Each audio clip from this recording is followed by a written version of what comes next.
Hey, what's going on, everybody? Dale Valor here with another MVD exclusive video. So listen, I absolutely love addressing topics that I see pop up that just have a common thread to them. You know, like it might be worded significantly different or something like that, but at the core, the question that's trying to get answered, they're all kind of the same. And so when I see that, and I see that consistency, especially pop up out of nowhere, it's something that I really feel the need to address. So this time out, what we're going to be talking about is to let it go. And what am I talking about? What are we letting go? I find that oftentimes guys hang on to things.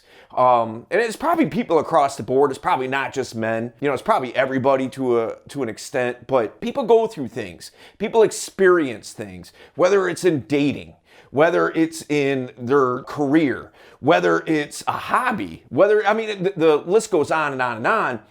And, you know, we always deal with health, wealth, and relationships here. So here's the deal, man. You know, people go through a particular situation or something happens to them and they internalize it and hang on to it. And now every time something that could maybe fall into that same box, they build a narrative around it.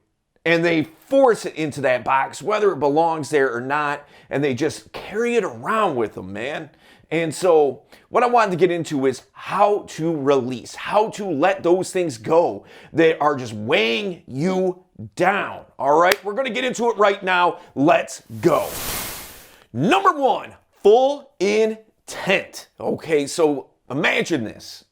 You're going out with somebody. You're going on these dates. You're talking to them. You're doing whatever. All right, you got a little bit of a thing going on here, and it might be moving into the realm of it being an actual relationship, all right? And that's what you want, all right? In this scenario, you want a relationship. Things are moving that way. But as things progress, you start seeing some things that kind of rub you the wrong way a little bit. Maybe she starts taking advantage of you. Maybe she's always needing a ride, needing to borrow money. Maybe she needs help here and there. And you know, you're a good guy, so you're like inclined to try to help her out as best you can. But what you start seeing is these requests start coming up more and more often. And on top of that, she's not as grateful as she was. It kind of seems like she expects it. That's your role now, is to bail her out, okay? And so what do you start feeling like? Well, you likely start feeling like you're being taken advantage of. And you probably are. All right. And that is the intent there, is that full tilt, she's going to work this and milk this as long as she can. Is this all women? No. Is this a percentage of women? Yes. Okay.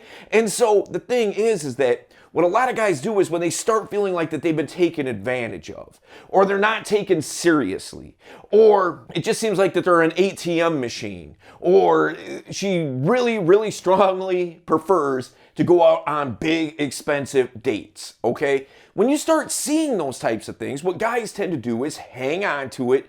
Now, any woman who has any request whatsoever, you have that narrative built up that says, oh, she asked me for a favor. Well, that ain't happening because I'm not getting taken for a ride. I'm not going to get taken advantage of. And so now what seemingly was something innocent and, you know, like you could have probably helped her out and it wouldn't have been that big of a deal, now turns into this big thing. Okay, now she's left kind of wondering like, well, you know, does this guy actually like me? Is he into me? What's going on here? Is he just a jerk that just won't do anything for anybody else? And so what I'm driving at here is this. If you have been burned by relationships, by women, by, you know, your boss taking advantage of you, you know, whatever it is, that doesn't mean that that's what everybody is out to do to you. When you start painting with a broad brush that says, all people like this act like this, what you're doing is you're robbing yourself of a lot of great opportunities, because there's going to be opportunities that present themselves that you're not going to seize. Why? Because, hey, I got burned once, or maybe even twice, maybe even 3 times. But look, man, how many relationships really work out?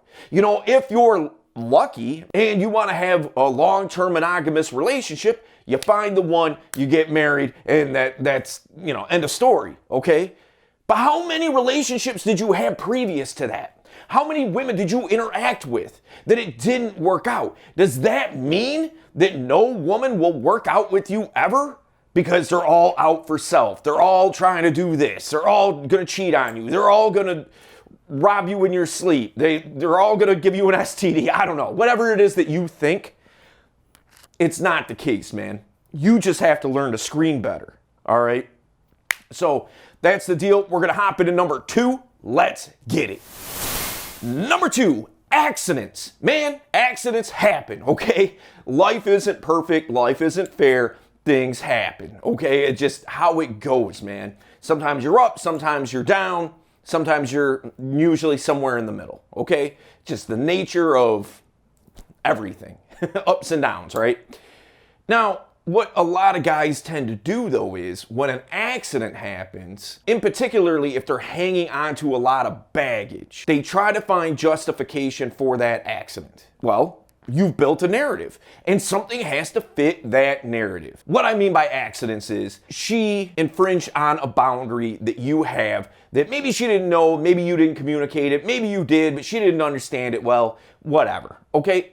You checked her on it, she didn't do it again, okay, fine. But what a lot of guys tend to do is the first sight of somebody messing up somehow or another, can't deal with that, can't have that, that's a wrap because that's just how they are, and I'm putting the kibosh on this right now before anything gets out of hand. Instead of just nipping it in the bud and having a conversation. See, again, you are robbing yourself of so many great opportunities when you just end it. I'll be on Reddit from time to time, and I'll be going through like the dating advice and relationship advice subreddits and things like that.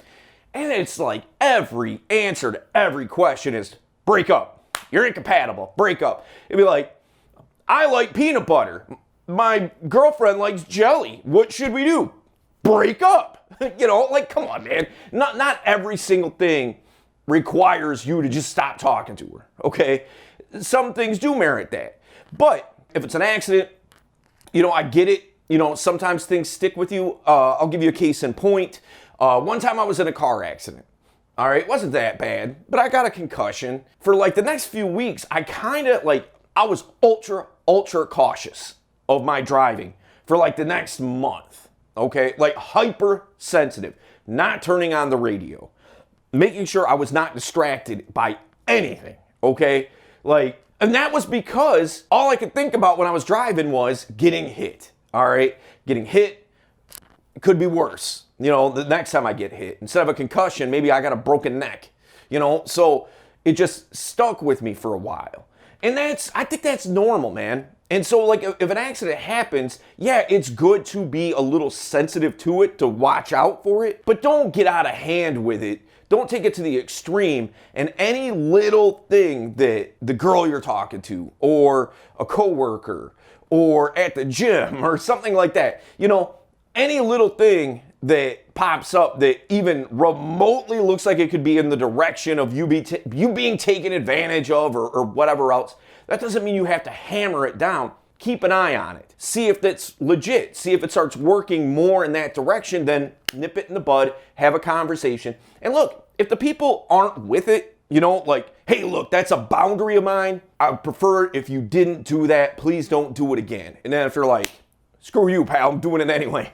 Like, okay, now there's a problem. All right, now it has become intentional. See the first point that we just talked about. So listen, man, in the comments, what I'd like you to do is drop a comment about what is something that you're hanging on to. Okay, what's something that you want to let go, but you just don't really know how, okay? I'd love to hear your story. Why is it that you're hanging on to it? Let's have a conversation about it. Let's talk about it in the comments, all right? We're gonna get into number 3. Let's go.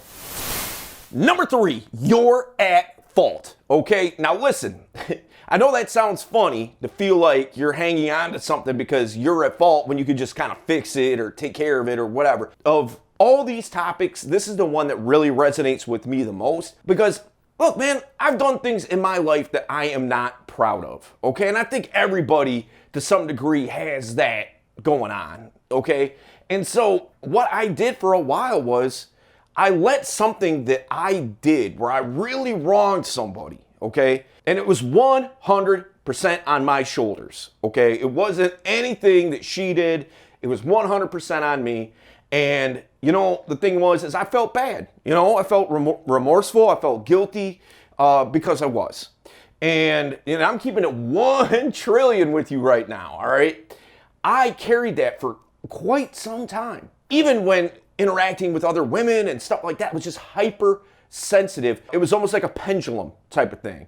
Like I was 100% in the wrong, and when I let that go, it swung to the other side where I had to be 100% in the right. And it was keeping me from being myself, communicating the way that I wanted to communicate with people, because I didn't want to slip back into that old pattern and that old way of doing things where I didn't want to do something foul to somebody else, you know? So if you are at fault with something, recognize it, deal with it, apologize if you were in the wrong, okay? Apologize for it, and then, you know, reverse engineer what happened, okay? Why did you do that? What was the catalyst that made you do that thing? Was it out of fear? Was it out of self-esteem? Where it's like, I just need people to like me so much, I don't care what happens. Like, I'm just gonna present myself in a certain way. It could be anything else, man. You know, there could be all kinds of things. Like I said, fear, self-esteem, lack of confidence. If you can reverse engineer it and see what was the catalyst for the reason that you did what you did and work on the root of that problem, it's not going to continue again. Don't make a cycle out of it. Don't just say to yourself, like, I'm just not going to do this anymore. I mean, you could say that, but in likelihood, you probably will when you put to the test. When the pressure's on, you probably will do that thing again unless you resolve the root issue. All right, we're going to get number 4. Let's go.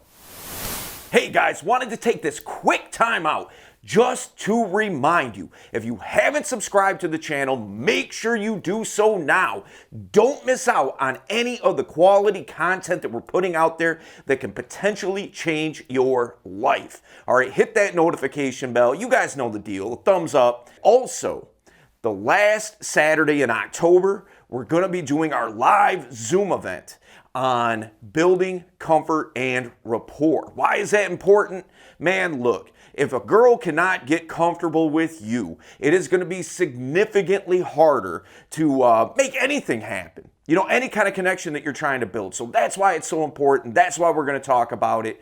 You know, we always have the link available. All you got to do is register, show up. It's 100% free. It's always a great time, man. So just wanted to give you that quick reminder, and we'll see you soon. Number 4, society. All right, now look, how do we let go of society? Well, you don't, unless you're just going to be a hermit in the middle of Appalachia somewhere, something like that. You're not going to be able to let go of society. But what you can let go of is societal pressures, right? Things that are influences on us in a negative way. What happens is, especially, man, if you don't get out that much, if you don't get out and interact with people, and your only basis of comparison is what you see on TV, the content that you watch on YouTube, what you see on any social media platform, and then you kind of gravitate towards that, and that's all you watch, or at least to a large part. And now what you have is dogma, rhetoric. Okay, and you know what? Here's the deal. Not all dogma is wrong. Not all rhetoric is wrong either, okay? But if you're hanging onto a narrative because you see a lot of memes that speak to your problem, and you're like, yep, that must be the way that it is because, well, you know, all women are just like that because that happened to me.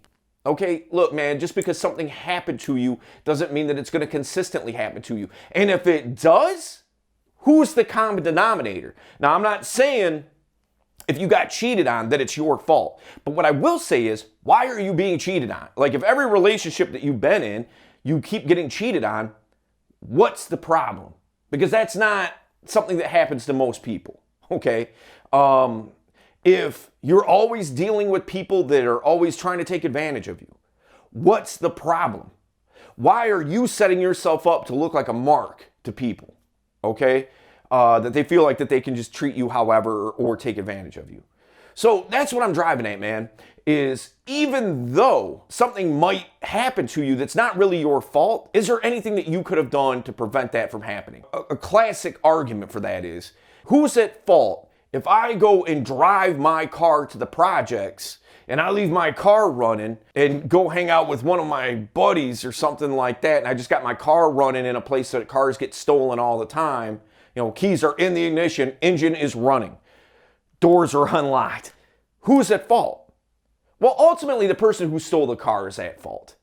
But I shouldn't have been so naive as to go ahead and leave my car running in the projects. Okay? So some of the fault does fall on me for being an idiot.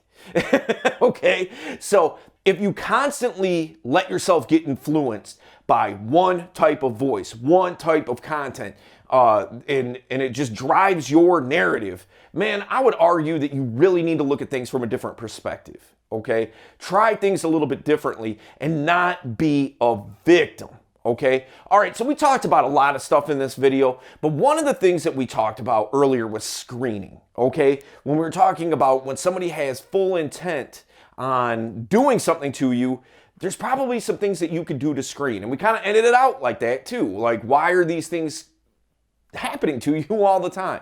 So the thing is, we did a video on screening and how to screen to help prevent a lot of these things from happening. All right. So we're going to link that up. What I want you to do is go to that video because we go really deep on it, and I will see you there.